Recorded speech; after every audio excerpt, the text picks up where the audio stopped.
80% से ऊपर लाने वाले 50 से अधिक स्टूडेंट इस कोचिंग में हैं। और मैथ कैफे, अभी बहुत सारे कैफे आप सुने होंगे, मगर मैथ कैफे के बारे में पहली बार सुना है, वो भी भोजपुर जिला के आरा में। ये मुख्यालय आरा जो है, यहीं पर मैथ कैफे महाराजा हाता में चलता है। मैथ में कितना आया है? 94 आया है। सर का पढ़ाने का तरीका ही ऐसा है, और हम लोग का मेन बिहार बोर्ड ऑब्जेक्टिव कर दिया है 50%, और उसमें हम लोग इजीली स्कोर कर लेते हैं। कुछ बच्चे 100 में 100 लाते हैं, कुछ 97 लाते हैं, 99 लाते हैं।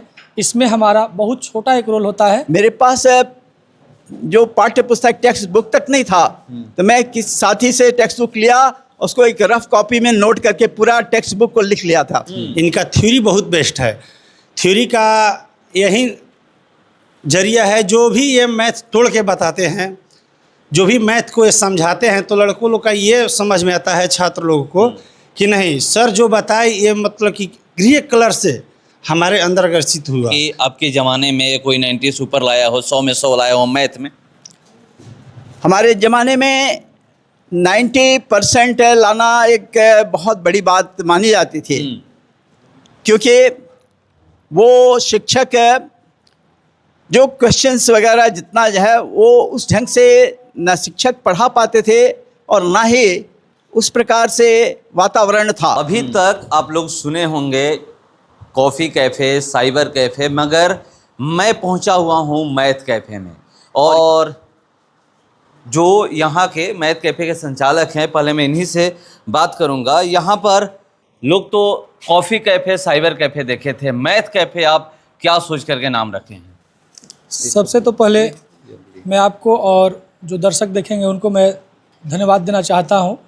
कैफ़े का मतलब होता है जहाँ पर सुकून होता है, जहाँ आदमी अपने जो आराम की कंसेप्ट होती है उसको रखते हैं लोग।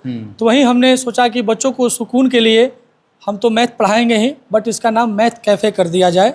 और हम कुछ नहीं हैं, सब हमारे लिए बच्चे ही हैं, और बच्चों को ही हम अपना प्रायोरिटी को देते हैं। और हम तो एक माध्यम हैं, और स्टूडेंट अपना काम करते हैं। कुछ बच्चे 100 में 100 लाते हैं, कुछ 97 लाते हैं, 99 लाते हैं। इसमें हमारा बहुत छोटा एक रोल होता है, और बाकी का जो योगदान होता है उनके माता पिता और बच्चा का खुद का मेहनत। पहले देखा गया, पहले का रिजल्ट उठाकर देखिएगा, आज से 10 साल पहले या 12-13 साल पहले, 15 साल पहले, तो ये देखने को मिलेगा कि मैथ में बच्चे फेल होते थे ज़्यादातर। आजकल ये देखने को मिल रहा है कि मैथ में बच्चे 90+ ला रहे हैं, 100 में 100 ला रहे हैं। पहले कोई 100 में 100, एक मतलब लाखों की संख्या में एक 100 में 100 लाते थे, आजकल तो देखने के मिल रहा है। मतलब ये कैसे हो पाया है? क्या पढ़ाई का तरीका बदल गया है, या फिर जो बच्चे हैं वो टैलेंट ज़्यादा पहले की तुलना में आज ज़्यादा टैलेंटेड है? ये तो बात सही है कि पहले से पढ़ाई का पैटर्न भी बदला हुआ है, और पढ़ने वाले स्टूडेंट का संख्या भी ज़्यादा है। और इस बात को हम 100% मानते हैं कि बच्चे पहले की अपेक्षा मेहनत भी ज़्यादा कर रहे हैं। और इसमें हम लोग का सपोर्ट है, टेस्ट सीरीज रहता है, और बच्चे आजकल अपना अच्छा मेहनत कर रहे हैं, और लोग अपना मार्क्स को बढ़िया ला रहा है। और इसमें एक ऑब्जेक्टिव सिस्टम भी आ गया है, जो बच्चों को नंबर लाने में काफ़ी हेल्प भी कर रहा है। तो ये सब जो 3-4 फैक्ट है, इसके तहत बच्चे अच्छा मार्क्स ले जा रहे हैं। तो देखिए बच्चे कैसे अच्छा मार्क ला रहे हैं, बता रहे हैं, और ये लाए हुए हैं। क्या नाम है आपका? सर निखिल कुमार। कहाँ से हैं? आरा से। मैथ में कितना आया है? सर मेरा 87 आया है। पहले आप सुने होंगे कि मैथ में लोग ज़्यादातर फेल होते थे, मतलब ऐसा क्या हो गया, कैसे बदल गया कि नहीं मैथ में लोग 80 से ऊपर, 90 से ऊपर ला रहे हैं? सर का पढ़ाने का तरीका ही ऐसा है, और हम लोग का मेन बिहार बोर्ड ऑब्जेक्टिव कर दिया है 50%, और उसमें हम लोग इजीली स्कोर कर लेते हैं। और यहाँ पे हम लोग का रेगुलर बेसिस पे टेस्ट होता है, तो उससे हम लोग का बहुत हेल्पफुल होता है। तो देखिए बता रहे हैं कि रेगुलर बेस टेस्ट होता है, इसीलिए। क्या नाम है? मेरा नाम संटू कुमार है। मैथ में कितना आया है? 94 आया है। मतलब कैसे 94? क्योंकि देखिए पहले हम अभी इनसे मैं बात करूंगा, ये मुख्य अतिथि के रूप में आए हुए हैं। इनके ज़माने में अगर पूछा जाएगा तो कि मैथ में लोग फेल ही होते थे। 100 तो मतलब 90 से ऊपर बहुत कम ही ऐसे लोग होंगे जिनका नंबर आता था। आप लोग कैसे पढ़ाई कर रहे हैं, या फिर कुछ बदल गया है पहले की तुलना में? आज की जो पढ़ाई की हम लोग बात करें, ये पहले के तुलना में कुछ बदला है। जैसे बिहार बोर्ड 50% ऑब्जेक्टिव कर दिया है और यहाँ पर सर का पढ़ाने का तरीका बहुत बेस्ट है, क्योंकि सर थ्योरी इतना अच्छा देते हैं, इनके थ्योरी से एनसीईआरटी या कोई भी क्वेश्चन पूरा सोल्व हो जाता है। सर मतलब बहुत अच्छा पढ़ाते हैं, इनका थ्योरी सबसे ज़बरदस्त है। और यहाँ पर लिखे हुए हैं, देख रहा हूँ थ्योरी एक्सपर्ट लिखे हुए हैं। लेकिन यहाँ पर टेस्ट चैप्टर वाइज टेस्ट होता है और चैप्टर वाइज टेस्ट होने के बाद 2-3 चैप्टर मिलाकर लास्ट में होल टेस्ट लिया जाता है 100 मार्क्स का बोर्ड पैटर्न पर, जिसकी वजह से हम लोग को पूरा कॉन्फिडेंस मिलता है और हम लोग अच्छे तरीके से लिख पाते हैं एग्जाम में, हम लोग को कोई दिक्कत नहीं होता है। तो देखिए कैसे दिक्कत नहीं होता है। अभी आप देख रहे होंगे कि 100 में 100 बच्चे ला रहे हैं मैथ में, खास करके पहले ये बहुत कम सुनने को मिलता था। सुनने को क्या, किसी का आ जाता था 90 से ऊपर तो बहुत वो पढ़ने में तेज है, बहुत टैलेंटेड है, लोग कहते थे। आज क्या हो गया है, आज अब कुछ दिन पहले अभी पता चला कि आप पढ़ा भी रहे थे और अभी आज यहाँ पर आप पहुँचे हुए हैं। रिजल्ट देखे होंगे, जब आप लोग पढ़ाई करते थे उस समय क्या था पढ़ाई और आज क्या है, ये बताइएगा। हाँ, समय के साथ साथ बहुत से पद्धतियाँ, शिक्षण पद्धति बदली है। पहले था कि व्यक्ति को इन्फॉर्मेशंस दिया जाता था, वातावरण वैसा नहीं बन पाता था जितना वातावरण कॉम्पिटिटिव इस युग में है। तो जीवन को भी पढ़ने के तरीका यह है कि अपना टाइम का मैनेजमेंट, अपने स्किल को डेवलप करने के साथ साथ एवर रेडी, माने परीक्षा जो है हर पल होती है। शिक्षा के साथ परीक्षा का मतलब होता है कि जिसमें आपने जो पढ़ा है उसको कितना आत्मसात किया है और कितना आप उसको रिप्रोड्यूस कर सकते हैं, है ना। रिप्रोडक्शन, आपने जो पढ़ा है क्या समझा है, चिंतन चरित्र में उतरा कि नहीं, चिंतन के साथ मनन होता है, मनन के साथ उसको आत्मीकरण होता है और इसके बाद जो अनावश्यक है उसको छोड़ने का। जैसे डाइजेस्टिव सिस्टम्स में होता है कि खाना हमने खाया, मुंह में गया, पेट में पचा और उसके बाद डाइजेस्टिव ऑर्गन्स से मिल करके जो पचने के बाद जो बेकार का चीज़ है वो मलद्वार से मतलब पढ़ाई भी वही हो गया है। ये जो है इस पैटर्न को आज के युग में जीवन को भी इसी प्रकार से एक सूत्र पद्धति से एक सिस्टमैटिक ढंग से अगर पढ़ाया जा रहा है तो उसका आउटपुट इस रूप में आता है। और हम लोग ज़माने के हिसाब से, समय के हिसाब से व्यक्ति को तैयार करते हैं और तैयार करना चाहिए। ये यहाँ के शिक्षकों के दायित्व है और इंस्टीट्यूशन का दायित्व है कि वो अतीत की बातें, अतीत की शैली नहीं, जो वर्तमान में चल रहा है उसको अनफिट वाला नहीं होना चाहिए। वर्तमान में जीना है और भविष्य के लिए आशा रखना है।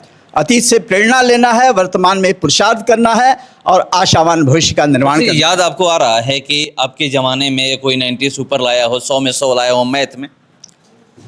हमारे ज़माने में 90% लाना एक बहुत बड़ी बात मानी जाती थी, क्योंकि वो शिक्षक जो क्वेश्चंस वगैरह जितना जो है वो उस ढंग से न शिक्षक पढ़ा पाते थे और ना ही उस प्रकार से वातावरण था। और ज़माने के हिसाब से टेक्नोलॉजी का भी ऐसा डेवलपमेंट नहीं हुआ था कि आज नहीं तो किताब होना अपने आप में एक बहुत बड़ी बात थी। मुझे याद है मेरे अपने समय की बात, मेरे पास जो पाठ्य पुस्तक टेक्स्ट बुक तक नहीं था, तो मैं किस साथी से टेक्स्ट बुक लिया, उसको एक रफ कॉपी में नोट करके पूरा टेक्स्ट बुक को लिख लिया था और लिख करके मैं उसके किया था। मतलब पहले के भी डेवलप किया है, यही है, मतलब संसाधन डेवलप किया है, इसीलिए बच्चे इतना अच्छा मार्क्स डेवलप किया है। टेक्नोलॉजी और टेक्नोलॉजी सिस्टमेटिक ढंग से अगर पढ़ते हैं तो ज़माने के हिसाब से वो अच्छा नंबर भी लाएंगे और उज्जवल भविष्य की दिशा में जाएंगे। तो देखिए कैसे उज्जवल भविष्य होगा। याद आ रहा है आप लोगों को कि कोई ऐसा आप लोगों के साथी हों या फिर कहीं दूर दूर तक जहाँ तक नज़र जा रही है कि यहाँ पर इस स्कूल के कोई छात्र हों या फिर छात्राएं हों जो मैथ में 90 से ऊपर स्कोर की हों उस समय? हम लोगों के ज़माने में जैसे बड़े भाई ने कहा कि 60% पर तो फर्स्ट डिवीज़न था और 70% को डिस्टिंक्शन कहा जाता था। 70% के आगे तो टेढ़ी खीर थी। कारण बहुत कुछ है, जैसे भाई साहब ने कहा कि बहुत लोगों के पास पुस्तकें भी नहीं थी, शिक्षकों के पास भी क्लास में पढ़ाने के अलावा कोई दूसरा संसाधन नहीं था। आज तकनीक के विकास के साथ शिक्षक ने भी अपने आप को डेवलप किया है और संसाधन भी बहुत विकसित हुए हैं, जिसका नतीजा ये हुआ है कि ईजी से ईजी तरीके में लोगों को कंसेप्ट में ला दिया जाता है कि बच्चे हमारे उससे ज़्यादा लाभान्वित हो रहे हैं और बहुत बढ़िया तरह से समझ रहे हैं। अगर जिनको समझ में नहीं आता है, ऑनलाइन भी क्लासेज हैं, टेलीफोन से लोग समझ लेते थे, उस समय ऐसा नहीं था। तो स्कूल में पढ़ा दिया गया तो पढ़ा गया है, बाकी आप अपना समझिए। तो तकनीक के विकास और चिंतन के विकास से ये इतना उपलब्धि हुआ। मतलब ये माना जाए कि तकनीक के विकास की वजह से जो ये नंबर आ रहा है, जो स्कोर 90 से ऊपर बच्चे कर रहे हैं, जो छात्र सत्ताएं ला रहे हैं, ये सब इसीलिए हुआ है। जी, तकनीक का विकास है और लोगों में जागरूकता ही बहुत है। शिक्षक भी चाह रहे हैं कि हमारे बच्चे अच्छे से अच्छे करें और छात्र भी कम्पिटिटिव हो गए हैं। क्योंकि कहीं भी 90% से कम पे सिलेक्शन ही होता है, उसको भी है कि नहीं हमको परिश्रम करना है। आज के बच्चे बहुत ज़्यादा परिश्रमी हैं, बहुत ज़्यादा, पहले की तुलना बहुत ज़्यादा परिश्रम है, इसमें कोई दो राय नहीं है। तो चाहे देखिए किसी के बच्चे हों। देखिए, कह रहे हैं कि पहले की तुलना में बहुत ज़्यादा परिश्रम है। क्या नाम है? जितेश कुमार सर। अच्छे, क्या पढ़ाई बदला है पहले की तुलना में, आज की तुलना में? आप लोग किसी से बात तो करते होंगे कि पहले कैसे आप लोग पढ़ते थे, आज का जो मतलब पढ़ाई है देखने को मिल रहा है कि 90 से ऊपर स्कोर लोग कर रहे हैं। इसका वजह है सर कि शिक्षक के साथ दोस्त का तालमेल रहना।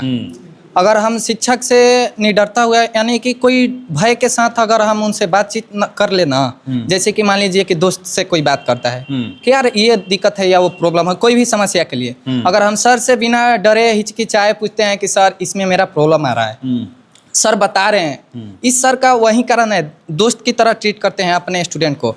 ये सब है, दिखाई दे रहा है आपको, जो नंबर हो या फिर जो भी जितना स्कोर अच्छा किए हैं, सब सर का योगदान है इसमें, क्योंकि ये दोस्त की तरह ट्रीट करते हैं। और आशा करते हैं कि आने वाले समय में भी ये और अच्छी करेंगे, क्योंकि जैसे जैसे ये टेक्नोलॉजी बढ़ रही है, ये हमारे छात्रों के लिए भी बहुत अच्छा हो रहा है। तो देखिए, छात्रों के लिए क्या अच्छा हो रहा है, आइएगा तो पता चलेगा। ये बताइएगा कि आप भी तो एक युवा हैं और यहाँ पर आजकल के बच्चे जो हैं बहुत अच्छा स्कोर कर रहे हैं, ये भी आपको पता है। अगर पढ़ाई की बात की जाए, आज अगर जो भी बच्चे नंबर लाते हैं, हम लोग बात करते हैं, इंटरव्यू करते हैं, तो कहते हैं कि हम लोग पढ़ाई पे ध्यान देते हैं, माता पिता का बोलना नहीं पड़ता है। क्या पहले पहले के लोग कहते थे कि नहीं, बच्चों को बोलना पड़ता था कि हाँ पढ़ाई करो, नहीं तो तुम आगे नहीं बढ़ सकते हो। और एक चीज़ ये बोले कि आजकल के जो टीचर्स हैं और जो स्टूडेंट हैं, उनमें दोस्ती मतलब दोस्त टाइप का है कि हाँ वो समझते हैं कि हमारे दोस्त हैं। तो क्या इससे पढ़ाई आगे हुआ है, या फिर जो पहले था एक कि गुरु का वो डर होता था कि नहीं हमारे ये टीचर हैं, उनसे लोग डरते थे, उससे लोग डर की वजह से नंबर नहीं ला पाते थे? ये तो बात एक्चुअली सही है। हाँ।